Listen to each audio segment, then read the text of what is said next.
আমি আমাদের চোখের পানি তাদের কোনো প্রয়োজন নাই, আমাদের মায়া কান্নার গাজাবাসীর কোনো প্রয়োজন নাই।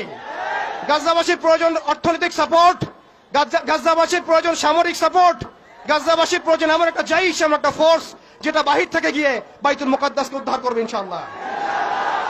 আর আপনারা ভবিষ্যৎবাণী শুনে রাখবেন, ইনশাআল্লাহু আযজা ওয়া জাল আল্লাহ রাব্বুল আলামিনের এই বান্দাদের মধ্যেই এমন একটা জাইশ, এমন একটা দল আল্লাহ পাক সৃষ্টি করে দিবেন ইনশাআল্লাহ। যেই দল, যেই জাইশকে পৃথিবীর কোন সেনাবাহিনী থামাতে পারবে না ইনশাআল্লাহ। শেষ পর্যন্ত তারা বাইতুল মুকাদ্দাস মুক্ত করেই ছাড়বে ইনশাআল্লাহ। শুধু সময়ের অপেক্ষা। তারা আমাদেরকে অপশন দিয়েছে, হয় আমাদের দাস হও না হলে মরো। শেষ কথা, তারা আমাদেরকে অপশন দিয়ে দিয়েছে, হয় আমরা তাদের দাসত্ব করব না হলে মরবো।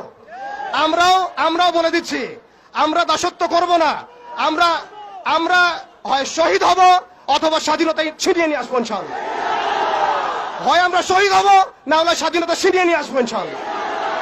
আল্লাহ পাক আমাদের বাংলার তাওহীদের জনতাকে কবুল করেন, আমিন। ওয়া আখিরু দাওয়ানা।